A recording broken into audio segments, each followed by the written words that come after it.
ہمارے دلوں کے قبلے کو بدلنا بھی یہ میرے حبیب پاک صلی اللہ علیہ وسلم کا اثر ہے. اب منافقین جو ہے بات بنانے لگ گئے. میں یہاں پر ایک اور نقطہ عرض کر دوں.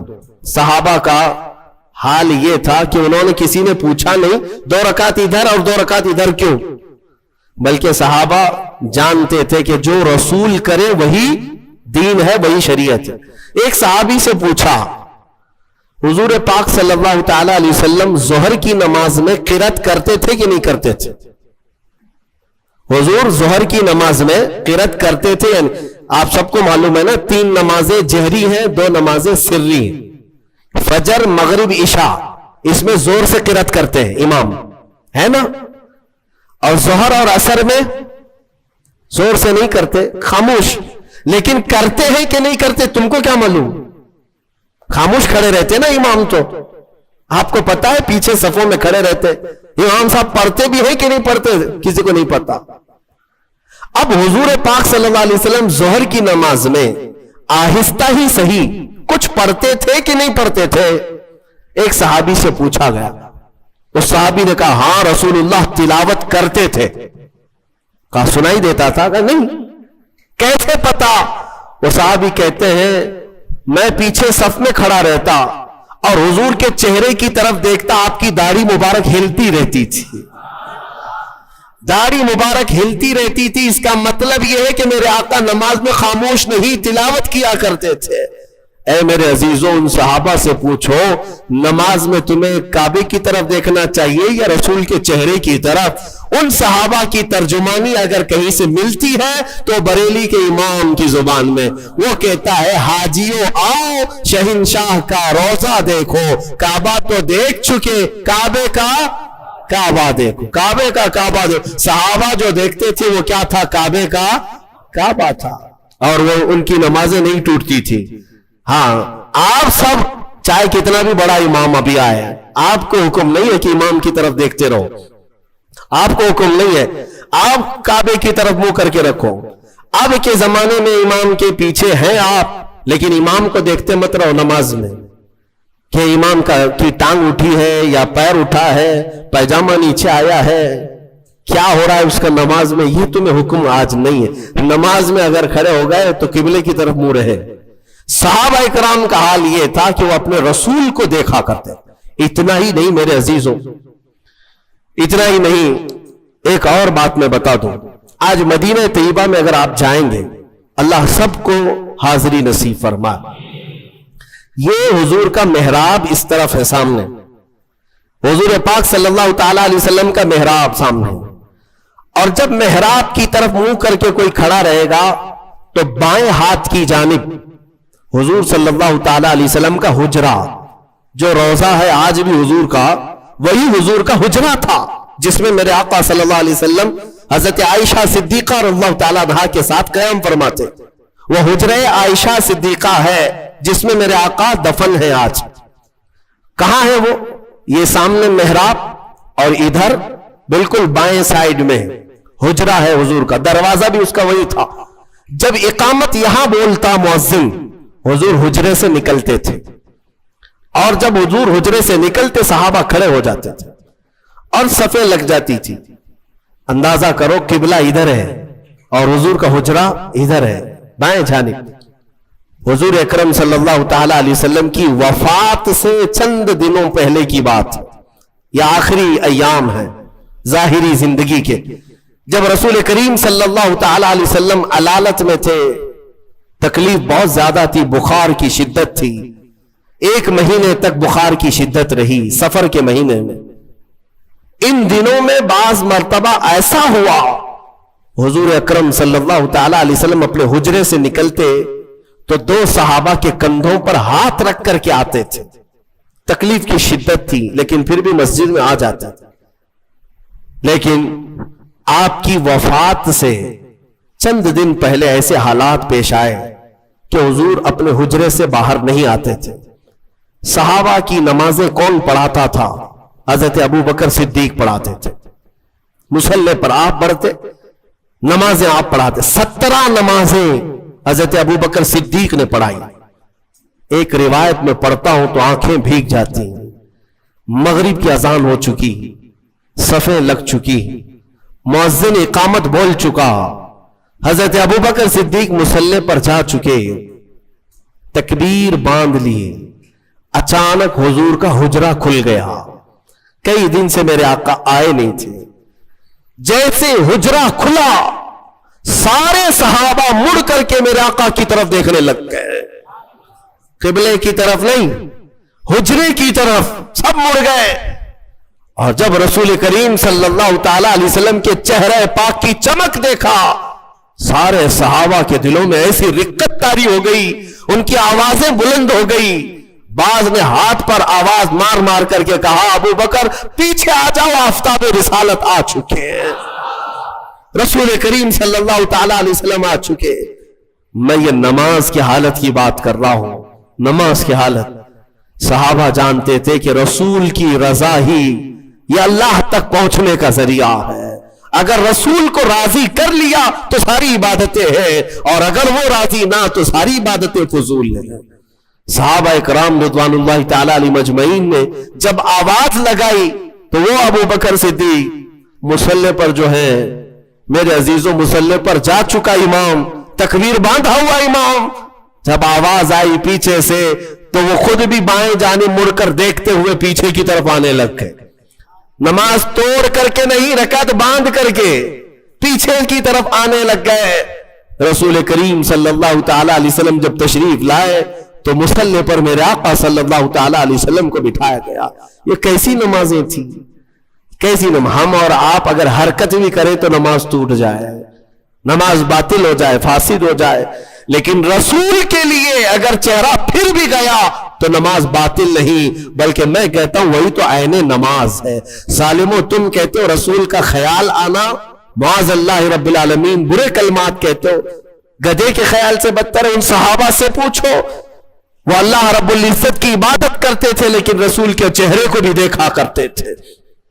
اس لیے میں نے کل ہی آپ کے سامنے یہ عرض کیا، قرآن کی اگر تفسیر بھی سننا ہو تو اے سنیو، شرط یہ ہے کہ دل کو محبت مصطفیٰ کا ایک عظیم مدینہ بناؤ، تبھی تمہیں قرآن کی آیتیں سمجھ میں بھی آئے گی، تبھی تمہیں قرآن کا لطف بھی ملے گا اور لذت بھی ملے گی۔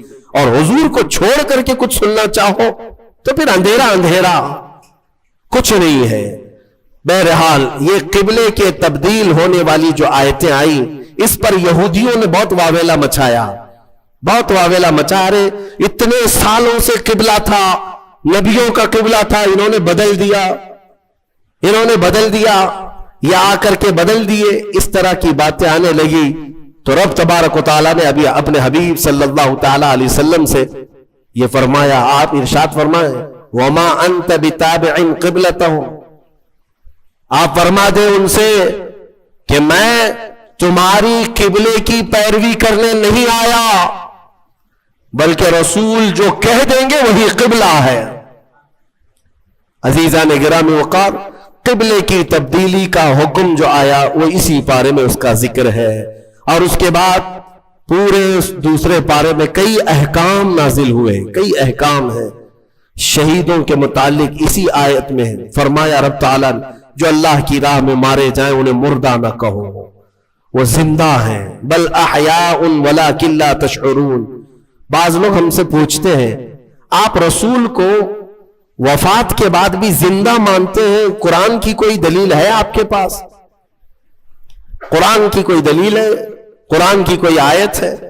میاں میں وہی پڑھ رہا ہوں آپ کے سامنے، وَلَا تَقُولُوا لِمَنْ يُقْتَلُ فِي سَبِيلِ اللَّهِ أَمْوَاتٌ، جو اللہ کی راہ میں مارے گئے ہوں انہیں مردہ نہ کہو۔ ہر سنی مسلمان جانتا ہے۔ تو سب سے پہلے یہ کہتے ہیں لوگ، ارے میاں یہ تو شہیدوں کے لیے آیا تھا۔ ہم کہتے ہیں کیٹیگری اگر آپ کو بتاؤں شہید کا مقام کب آتا ہے، اللہ تعالیٰ نے آیت میں فرمایا، انعم اللہ علیہم من النبیین والصدیقین والشہداء والصالحین۔ 4 لوگوں کا ذکر قرآن میں اللہ نے فرمایا جن پر اللہ نے انعام نازل کیا۔ نمبر 1 النبیین، انبیاء سب سے پہلا مقام ہے، والصدیقین دوسرے نمبر پر صدیق ہوتے ہیں، تیسرے نمبر پر شہید،